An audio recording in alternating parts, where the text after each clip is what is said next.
Let's now turn our attention to the Middle East, where report says 7 people have been injured, 3 seriously in a car ramming attack in Tel Aviv in Israel.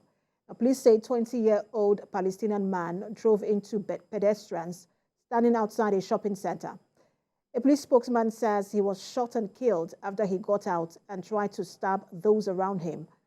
The Israeli security minister says a brave citizen shot the suspected attacker, and Palestinian militant group Hamas says the attack in the city was a response to Israel's operation in the occupied West Bank. We have a report on recent developments.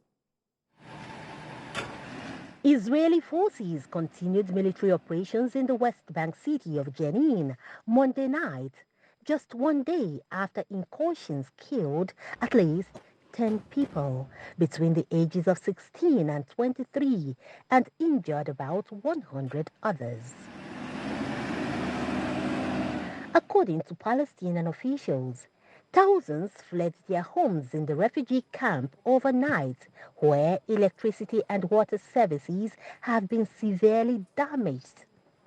The Israeli Defense Forces have said in a joint statement that they carried out overnight counter-terrorism activities in Jenin and the Jenin camp, with intelligence from the Israeli Security Authority and Israel Border Police.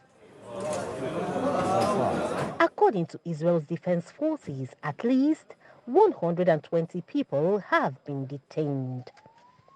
Meanwhile, Special Coordinator of the Middle East Peace Process, Tor Wennesland, has warned that the current escalation in the occupied West Bank is very dangerous, and all must ensure that the civilian population is protected.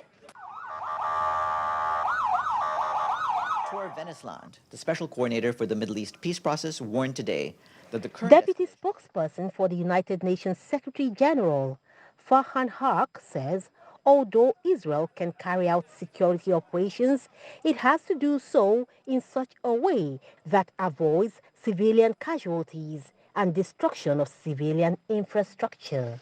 Although Israel is able to carry out security operations, it has to do so in such a way that avoids civilian casualties and destruction of civilian infrastructure. Now, the Palestinian government has condemned the Israeli military action, describing it as a new war crime against Palestinians.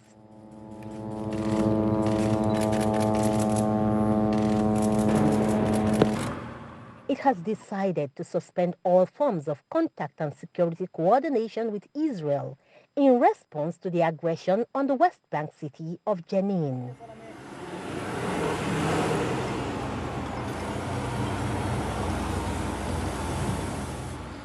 This now means that the recent understandings and commitments Palestine reached with Israel at the Aqaba and Sharm el-Sheikh meetings no longer exist.